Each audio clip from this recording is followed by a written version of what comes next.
மகாராஷ்டிராவில் தனி விமானம் மூலம் காங்கிரஸ் கூட்டத்திற்கு சென்ற துணை முதலமைச்சர் அஜித் பவார் விமானம் தரையிறங்கும் போது ஏற்பட்ட விபத்தில் மரணம் அடைந்தார்.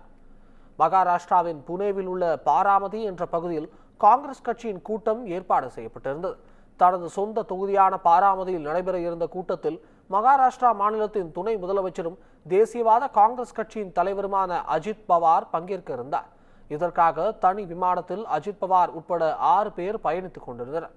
அப்போது விமானம் தரையிறங்கும் போது எதிர்பாராத விதமாக தரையில் மோதி வெடித்து சிதறியது.